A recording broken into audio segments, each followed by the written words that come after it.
জনর্পিত করুণা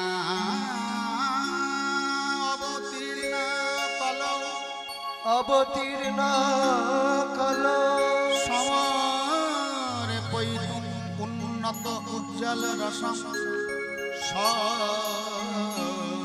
ভক্তি শ্যাম হরি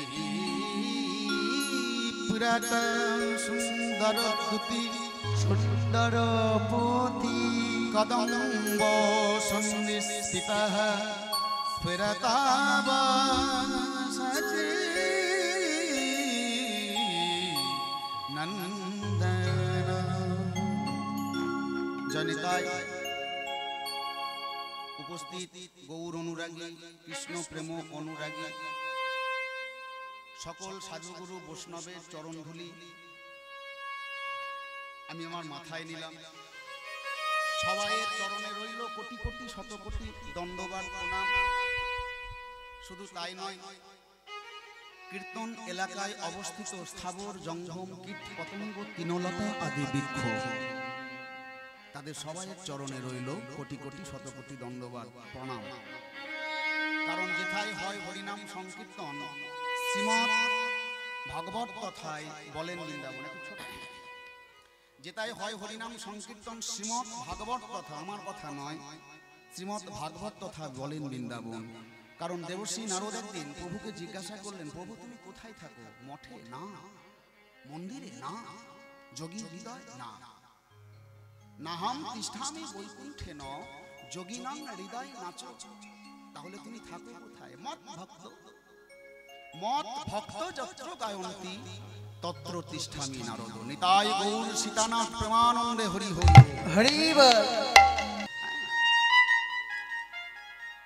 গৌরাঙ্গ চাঁদের মনে কিভাবে উঠিল, নদিয়ার মাঝে গোড়া দান শিরোজ। আচ্ছা, আপনারা গৌরাঙ্গ মহাপ্রভুর বিগ্রহ দর্শন করেছেন? বলে অবশ্যই করেছি, অবশ্যই করেছি। আচ্ছা, গৌরাঙ্গ মহাপ্রভুর বিগ্রহটা কেমন বলুন তো? বলে মাথার উপর হাত তোলা, এই যে মাথার উপর হাত তোলা। কোথা থেকে শুরু হলো লীলা?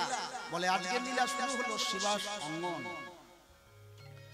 শিবাস অঙ্গনে মহাপ্রভু অনেক চিত্রপট দর্শন করেছি মাথার উপর হাত তোলা, কিন্তু আজকের যে বিগ্রহ বৈষ্ণব কবি নিজে কলম দিলেন, বলে যে গৌরহরির বিগ্রহ তোমরা দর্শন করেছো, চিত্রপট দর্শন করেছো, আজকে গৌরহরির বিগ্রহটা কিন্তু সেই রূপে দর্শন করবে না। তবে আজকে গৌরহরির রূপটা দর্শন করবে মাথার উপর হাত তোলা নয়, গৌরহরির হাত দুটি সামনের দিকে বাড়াবে।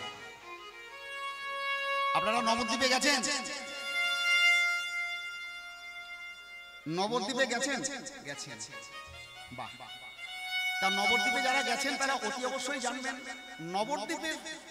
নবদ্বীপ দর্শন করতে গেলে সর্বপ্রথম আপনাকে গঙ্গার স্নান করতে হবে, আর গঙ্গা স্নান করার পর সর্বপ্রথম দর্শন করতে হবে মা পোড়ামা। আর পোড়ামাকে দর্শন করার পর এবার দর্শন হবে সেই মহাপ্রভু ধামেশ্বর মহাপ্রভু, দেখিতে ভুলো না প্রভু। আচ্ছা বলুন তো, যারা যারা নবদ্বীপে গেছেন, ধামেশ্বর মহাপ্রভু দর্শন করেছেন, তারা কি মহাপ্রভুর হাত দুটি মাথার উপর তোলা দেখেছেন? বলে না না বাবা, না, কখনো না। আমরা মহাপ্রভুকে দর্শন করেছি সামনের দিকে হাত দুটো বাড়িয়ে আছে। আহা, কি সুন্দর প্রেমের বিগ্রহ, যার নয়ন দিকে যদি একবার নয়ন দেওয়া যায়, বিগ্রহ দর্শন করে আর যেন আপনি নয়ন ফেরাতে পারবেন। ওই জন্যই তো বৈষ্ণব কবি বললেন, ধামেশ্বর মহাপ্রভু দেখিতে ভুলো না প্রভু। আহা, একদম যেন ঝলক দর্শন। আজ সেই গৌরহরির বিগ্রহ, আজ বৈষ্ণব কবি ওই ধামেশ্বর মহাপ্রভুকে নিয়ে বলছেন, বলে গৌরহরির হাত দুটি সামনের দিকে বাড়িয়ে যিনি দাপর যুগ থেকে প্রতিজ্ঞাবদ্ধ হয়ে এসেছেন, এবে অস্ত্র না ধরিব, কারো প্রাণে না বধিব, হরি নামে চিত্ত শুদ্ধ করিব সবাকার। তাই কলিকালে রাধা কৃষ্ণ নিমিত্ত বিগ্রহ তৈরি। রাধা কৃষ্ণ এক আত্মা দুই দেহ ধরি, কৃষ্ণদাস কবিরাজ গোস্বামী কলম দিলেন, রাধা কৃষ্ণ এক আত্মা দুই দেহ ধরি। ও মায়েরা, একটা আত্মা কিন্তু দেহ দুটো। আহা, এক আত্মা দুই দেহ ধরি, অনন্য বিলাসে রস আস্বাদন করি। আলাদা আলাদা করে লীলা রসটাকে আস্বাদন করতে চাইলেন। আলাদা আলাদা করে রস আস্বাদন করে স্বাদ মিটল না, তাই কি করলেন, সেই দুয়ে একে এবে চৈতন্য গোসাই ভাবো আশা দিতে তোহে হইলা একঠায় নিতাই গৌর সীতানা প্রেমানন্দে হরি হরি হরি বল। আজকে সেই গৌর হরি আবির্ভাব তিথি, গতকাল আমরা সেই দিনটা পালন করেছি, সেই তিথি অনুযায়ী আজকের এই হরি সভা। তাই সেই গৌরের চরণের প্রণাম জানি। আজকের আমাদের লীলার বিষয়বস্তু গৌর হরি সামনের দিকে হাত দুটো বাড়িয়ে, ওমায়েরা গৌর হরি সামনের দিকে হাত বাড়িয়ে নদিয়া নরনারীগণের মধ্যে নাগরীদের পদ অবরোধ করলেন। এটা কি রকম কথা বলে, নাগরী কারা, নাগরী কারা, যুবতী কারা? গৌর হরি শুধুমাত্র যুবতীদের পদ অবরোধ করলেন, বলে যুবতী আমরা সবাই, আমরা যারা পুরুষত্বের অহংকার নিয়ে ঘোরাফেরা করি, আমি পুরুষ তুমি নারী, আমাদের একটা মস্ত বড় ভুল হয়ে যায়। পুরুষ কিন্তু আমরা কেউ নই, পুরুষ একম অদ্বিতীয়ম স্বয়ং পুরুষোত্তম গোবিন্দ, বাকি সবাই আমরা নারী। তাই নদিয়ার পথে যুবতীগণের পদ অবরোধ করে গৌর হরি কি যেন চাইছেন, আরে মোর আরে মোর আরে মোর আরে মোর আমারে গোরাতি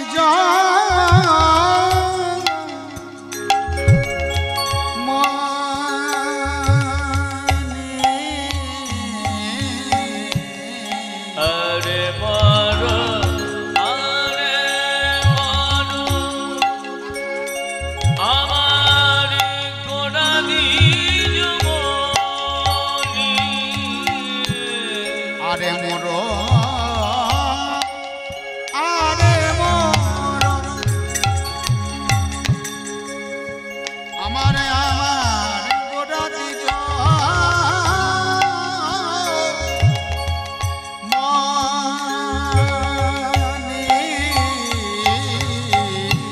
আরে মোর আরে মোর আমার গোড়ালি যমনি আজ বেত্র দিয়া, বেত্র মানে হচ্ছে একটা লাঠি, গৌর হরির হাতে একটা লাঠি, বেত্র দিয়া আগো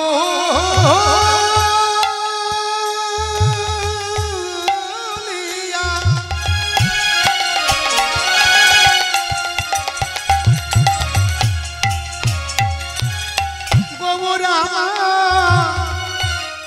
রাখো এ তরণী আরে বেত্র দিয়া আগলিয়া রাখে তরুণী গোবরে ভরিয়া বেত্র দিয়া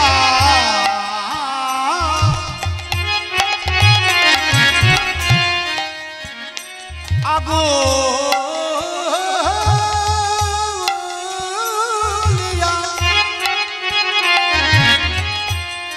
আমার গোরা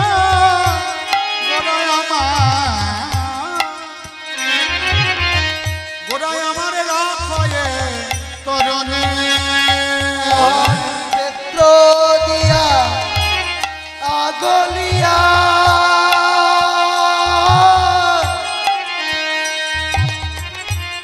রাখো এ তরণী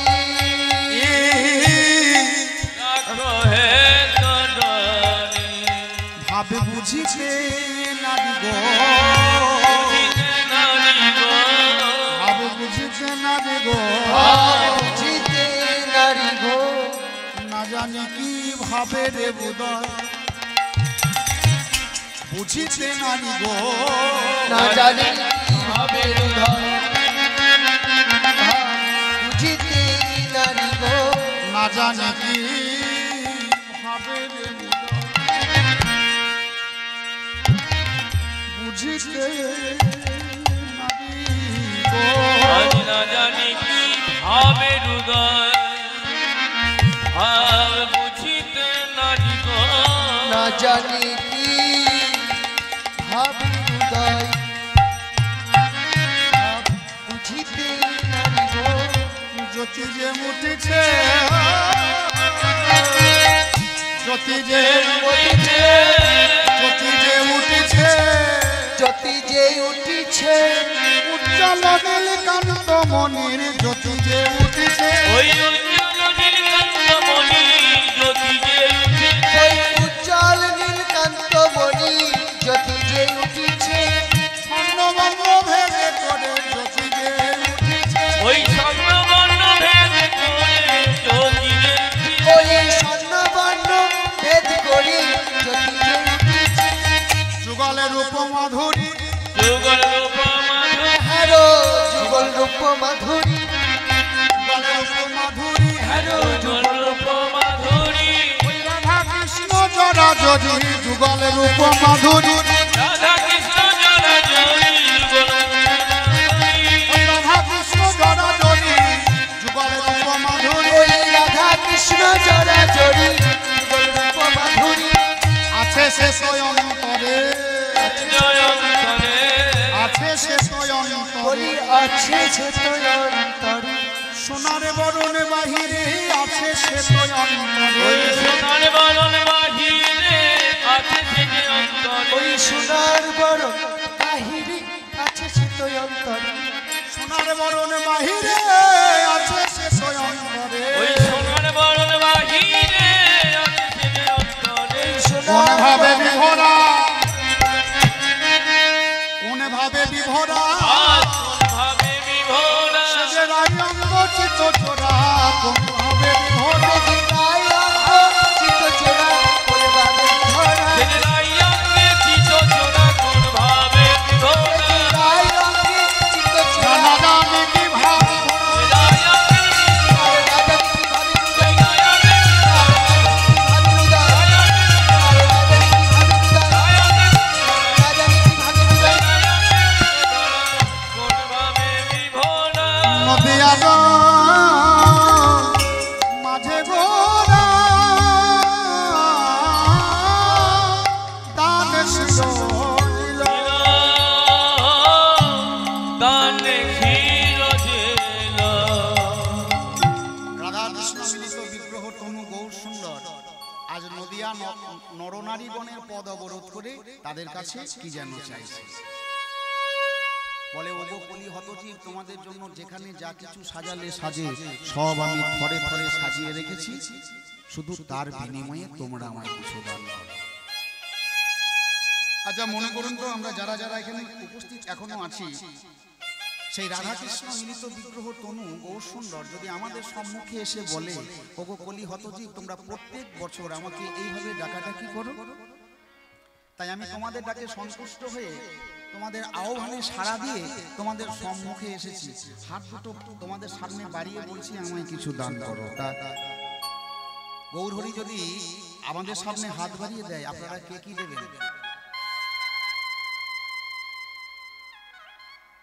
কেউ বললে আমরা অর্থ দেব কেউ বললে আমরা সোনা দানা দেব কেউ বললে আমরা মণি মাণিক্য দেব আর একজন পরম ভক্ত সে বললেন আমি আমাকেই দান করে দেব নিতাই গৌর হরি আনন্দে হরি হরি সো অহং ব্রহ্মস্মি আমাতে তোমাতে তো কোনো ভেদ নেই কি বা আছে কি বা দেব বল যা কিছু দিয়েছো সব তোমার দেওয়া আমার বলতে কিছুই নেই এই যে আমার এত সুন্দর দেহটা এই যে এত সুন্দর গাড়িটা তুমি দিয়েছো যে গাড়ির টিয়ারিংটা একমাত্র তোমার হাতে আছে এই যে টাইলস করা বাড়িটা দেখছো এই বাড়িটা কিন্তু আমার নয় এই বাড়িটা তুমি দিয়েছো এই বাড়ির মালিক তো আমি নই এই বাড়ির মালিক আমি নই আজ থেকে 50-60 বছর আগে এই বাড়িটার মালিক ছিল আমার বাবা তার থেকে 100 বছর পিছিয়ে গেলে ওই বাড়িটার মালিক ছিল আমার দাদাই মানে দাদু এখন এই বাড়িটার মালিক আমি পরবর্তীতে এই বাড়িটার মালিক হবে আমার ছেলে তাই এই বাড়ির মালিক আমি নয় ওই জন্য তো ওই একটা একটা একটা জায়গায় বলা হলো, বাংলাদেশের এক কবি তিনি গেয়েছেন সুন্দর একটা গান, পরের জায়গা পরের জমিন ঘরে বানাইয়া আমি রই, আমি তো এই ঘরের মালিক নই।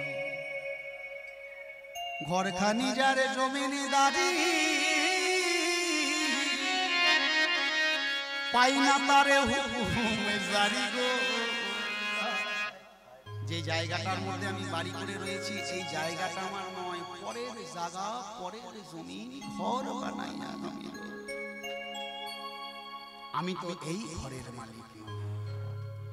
ঘরখানি যারে জমিদারি, আগেকার দিনে জমিদারি ছিল, জমিদার তার প্রজাদেরকে একটা একটা করে জায়গা দিতে হয়, এই একটা জায়গার মধ্যে তুই বাড়ি করে বাস কর। সে মাঝে মাঝে কিন্তু কর নিতে আসতো। আর আমাদের এই দেহ বাড়িটার মালিক হোসেন ওই যে মন্দিরে বসে আছে। ঘরখানি যারে জমিদারি আমি পাই না তারে হুকুমে জারি গো, আমি জমিদারের পাই না দেখা, মানে দেখা, জমিদারের পাই না দেখা, মনের দুঃখ কারে গো। বলে জমিদারের দেখা পাবে কেমন করে, তোমার তো সে নয়নের বিকাশ হয়নি, জমিদারের দেখা পাবে কেমন করে? তুমি কি ভাবছো জমিদারকে দেখতে এলে ওই মোটা মোটা সন্দেশের প্যাকেট নিয়ে আসতে হবে, ভালো ভালো নৈবেদ্য নিয়ে আসতে হবে, সুন্দর সুন্দর ফল নিয়ে আসতে হবে, তাহলে তোমাকে জমিদার দেখা দেবে না। জমিদারের দেখা যদি পেতে চাও তাহলে চোখের জল দিয়ে তার সেবা করো। ভগবান দেখে না গো যে কে কতটা মিষ্টির প্যাকেট দিল, কতটা নৈবেদ্য দিল, দেখে শুধু কোন ভক্ত আমাকে কতখানি ভক্তি প্রদান করলো। আর এই ভক্তির সঙ্গে যদি কোনো ভক্ত 2 ফোঁটা চোখের জল, শুধুমাত্র 2 ফোঁটা চোখের জল যদি গোবিন্দের চরণে দিতে পারে, গোবিন্দ জন্ম জন্মান্তরের জন্য তার চরণ তলে ঠাঁই করে নেয়।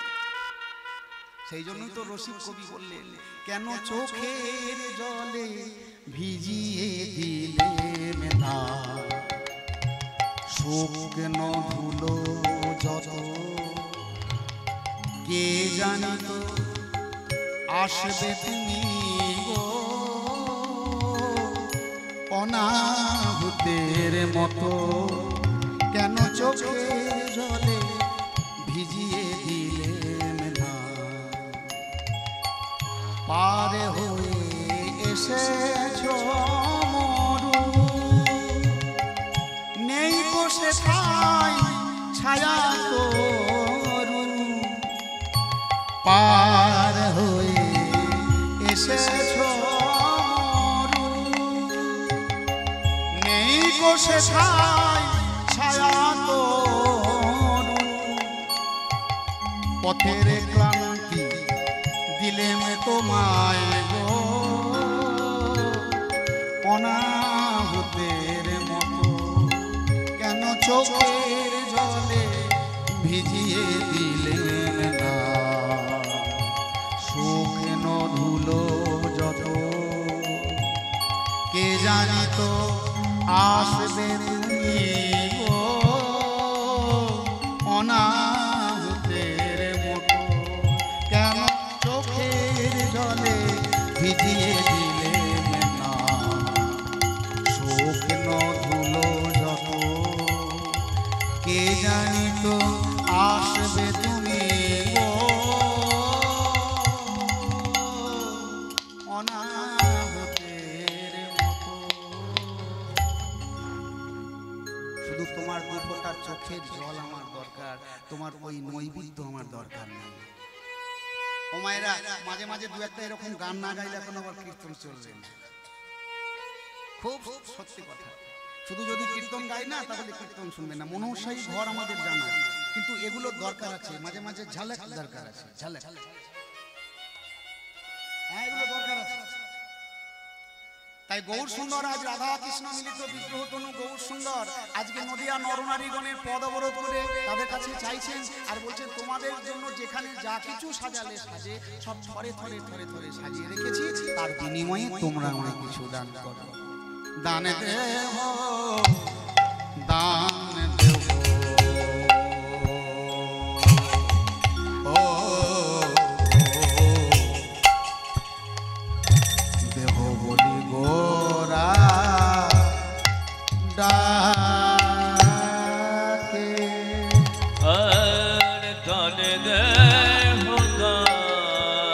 দেহ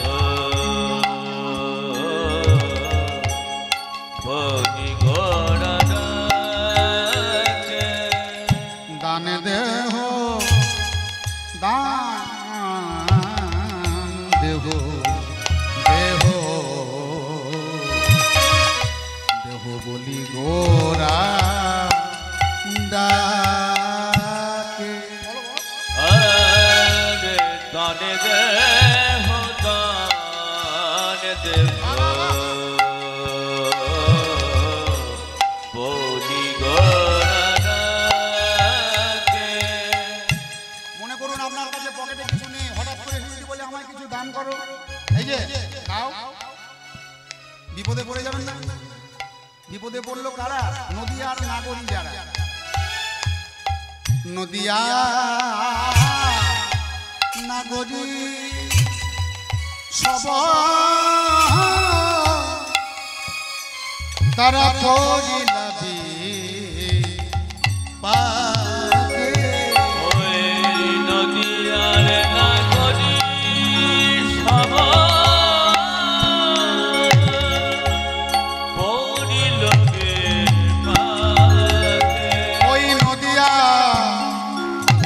সিধামে নদিয়া নাগরিক সব তারা পড়িলাবি পড়িলাবি বিপাকে। ওই নদিয়ার নাগরি সবাই পড়িলকে পাগে। বলে দেহদান দেহদান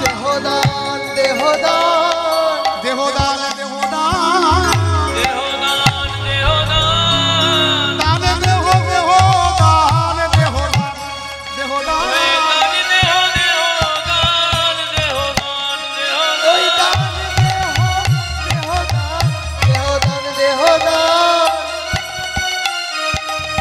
চাহে গৌর ভগবান দান দেহ দেহদান ওই চাহে গৌর ভগবান দান দেহ দেহদান। গৌর হরি কি চাইছেন গো? টাকা পয়সা না, সোনা দানা না, মণিমাণিক্য না, তবে দেহদান দেহদান দান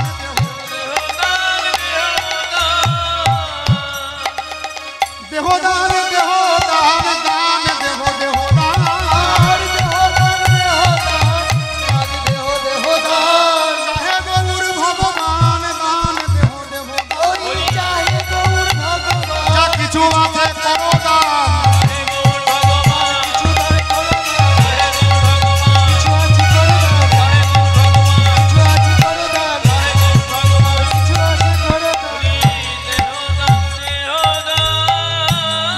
নদিয়ালো নদিয়ালো নাগরি সব তারা পড়িলাবি পাকে তারা পড়িলাবি পাকে নদিয়া নাগরি সব পড়িলাবি পাকে। রাধা কৃষ্ণ মিলিত বিগ্রহ তনু বহু সুন্দর দান চাইছে রমণীদের কাছে হাত বাড়িয়ে, তোমরা আমায় কিছু দান করো। আর সেই কথা শুনে নদিয়ার নাগরিকগণ তারা বিপদে পড়লেন, বিপাকে পড়লেন। একদিন রামকৃষ্ণদেব তার এক শিষ্যকে বলছেন, হ্যাঁ রে, তোর দেহ মন প্রাণ সব মায়ের চরণে দিয়ে দে না, আর মায়ের চরণে দিয়ে বল, মা তোমার চরণে আমি শরণ নিলাম। ও মায়েরা, যারা রসিক ভক্ত তারাই তো দিতে পারে নিজের দেহটা গোবিন্দের চরণে। আমাদের জন্য তো সেটা নয়, নশ্বর দেহ নিয়ে জন্মেছি আমরা।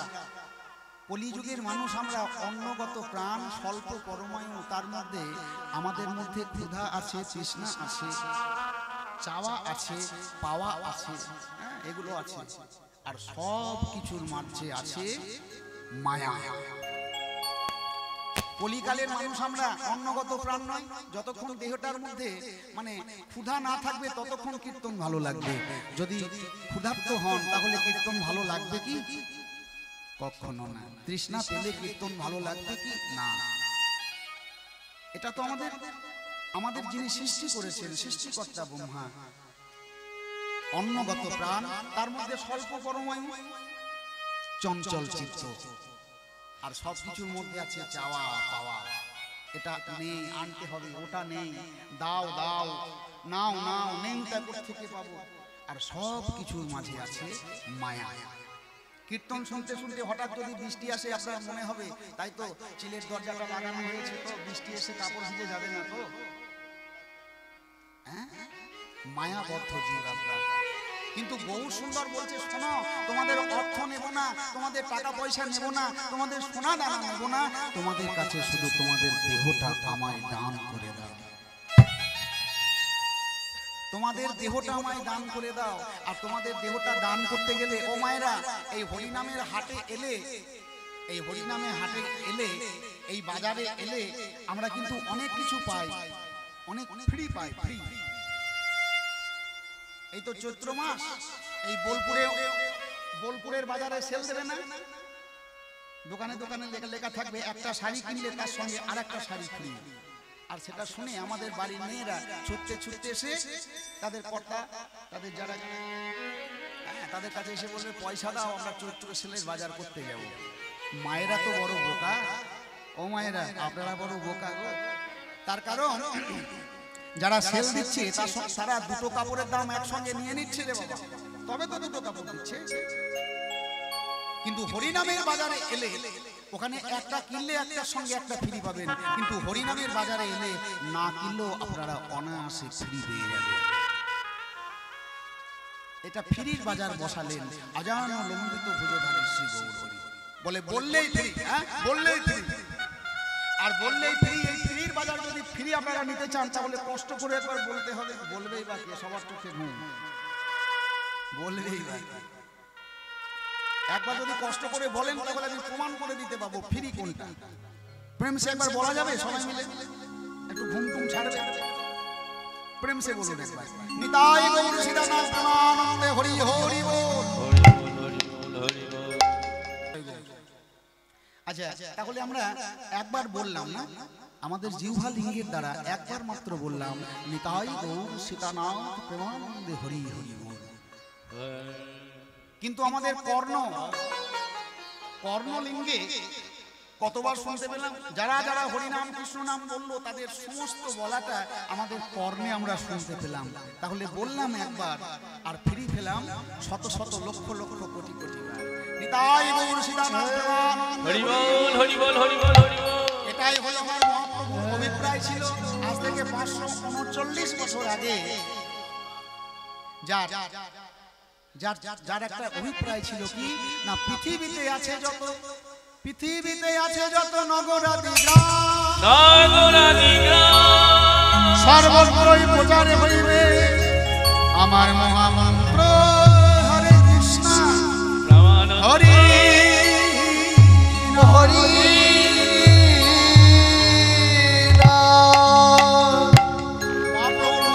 কিন্তু সত্যি হয়েছে, আজকে শুধু গ্রামে নয়, গঞ্জে নয়, শহরে নয়, আজ শুধু গ্রামে গঞ্জে। আমেরিকার মানুষ এসে ইস্কনে এসে বলছে হরে কৃষ্ণ হরে কৃষ্ণ, তাদের কৃষ্ণ নাম মুখে বেরোয় না, হরে কৃষ্ণ কৃষ্ণ কৃষ্ণ হরে হরে, হরে রাম রাম রাম হরে হরে। লন্ডনে বসে কীর্তন শুনছে। আপনি বাংলাদেশে যান, কীর্তনের বাজার বসেছে, উত্তরবঙ্গ, নদিয়া, মুর্শিদাবাদ, বীরভূম, এখানে তো বসেই। তাহলে পৃথিবীর প্রত্যেকটা গঞ্জে, প্রত্যেকটা গ্রামে, প্রত্যেকটা নগরে, প্রত্যেকটা শহরে কীর্তন কিন্তু হচ্ছে। কারণ মহাপ্রভু শ্রীমুখে বলেছিলেন, পৃথিবীতে আছে যত নগর আদি গ্রাম, সর্বত্রই প্রচার হইবে আমার মহামন্ত্র হরে কৃষ্ণ হরিনাম। কৃষ্ণ অবতারে আমি সাধিয়াছি সে ভাব পরল মনে বাসু ঘোষে